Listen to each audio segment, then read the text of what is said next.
So you mentioned earlier how Mhm. you also work with multilingual students or students who are acquiring the English language. Yes, yes. Some people may still classify them as our English learners, but a lot of people are moving over into multilingual learners. Yes. So when you think about that particular population of students who are coming in with a different primary language, learning English, Yes. being educated in English. Tell me about your experience with and what your hope is as you work with that population, or what are some of their needs that we as educators need to be more aware? So you had mentioned earlier something about making sure that we are being culturally aware and culturally sensitive. And that is, I think, the primary aspect for me is that we must be culturally sensitive.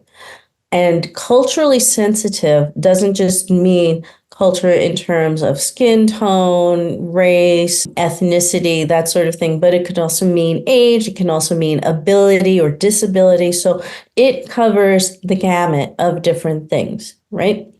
With that said, my heart has been with students who are acquiring English as a new language, so our multilingual learners. That's my specialty. That's what I've studied, and that's really a quick story for you is a tale of two schools and school districts. Oh, I was in. I love these type. Tell it. Tell the people at the table at the gift table. Tell us. All right. So school. when I was in one school district, we never had any English learners. And then one year we got this influx of English learners the very first day of school. What had happened was the district had been busing these students to a different district. When they realized that they were losing money, they said, oh, no, you have to report to this school.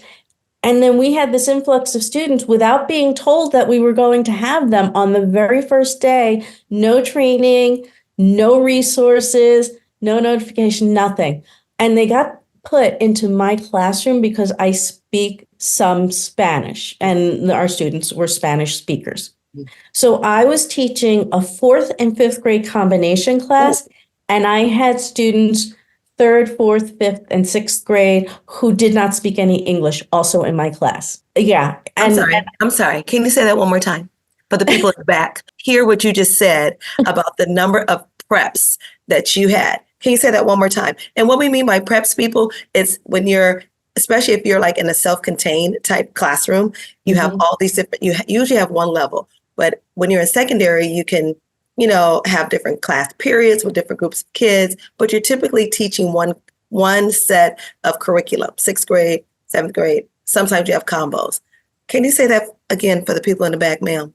I had a fourth and fifth combination class, so I was teaching the dual curriculum there. And then because I had the Spanish background, I had third, fourth, fifth, and sixth grade students placed into my classroom as well, without any preparation, without any resources, without any notification. I was grasping for everything. Fast forward probably a number of years, and I am at the school where I am now, and I've left that school and I've returned.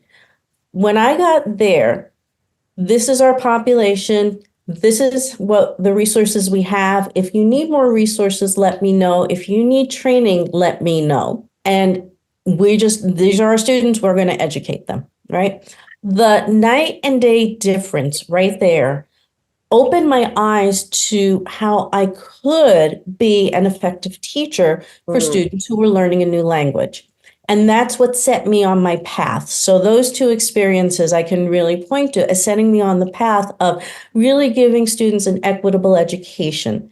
Because if we're not educating students who do not speak English, if we're not teaching them English and we're not giving them the skills to work in society, then we're intentionally creating an underclass of students. And this is a political issue. Absolutely. So that's why I feel so strongly about making sure that we are able to educate all of our students, no matter who they are.